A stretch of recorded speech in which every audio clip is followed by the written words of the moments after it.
रेखा गणितिया का पेपर छापावली हो पेपर छापावली हो छपी गईला घर से दुआर रे ललनवा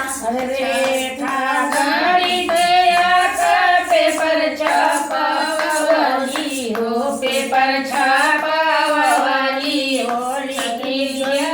घर से दुआरा हो ललना छोड़वा चढ़ल मैं दुलहे कवन रामा दुलहे कवन रामा पूछल धनिया से कवन हईन सासु हमार रे ललना पूछलिया धनिया से कवन हईन सासु हमारा हो ललना लाल रंग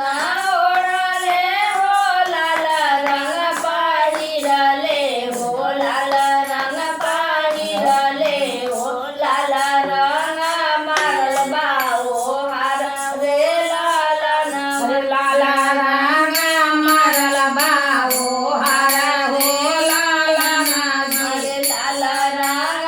मारल बाओ हार रे ललना लाला रंग मारल बाबू हरा हो ललना रेखा गणितिया का पेपर छापावला हो पेपर छापावला हो छापी गईला घर से दुआर रे ललना छापी गईला घर से दुआरा हो ललना छोड़वा चढ़ल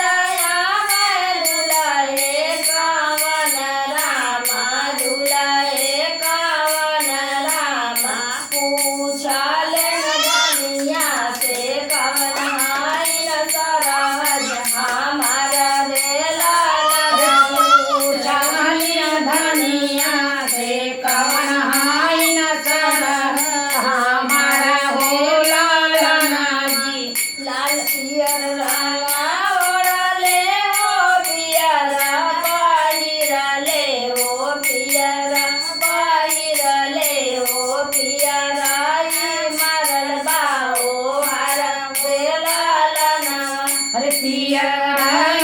मारल बाबू हरा हो ललना जी रेखा गणितिया का पेपर छापावली हो पेपर छापावली हो छापी गईला घर से दुआर रे ललना छापी गईला घर से दुआरा हो ललना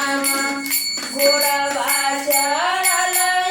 मैं दुलहे कवन रामा दुलहे कवन रामा पूछल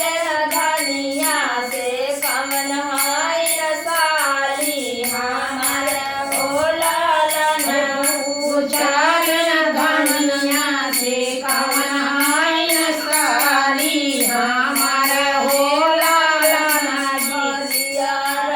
ओढ़ले हो हरियर पहिरले हो हरियर पहिरले हो हरियर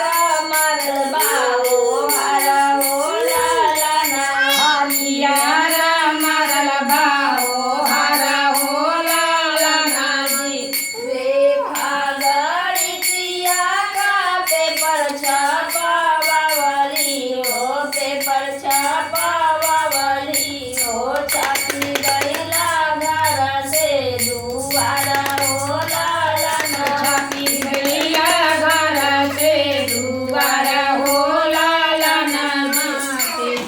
छापी गईला घर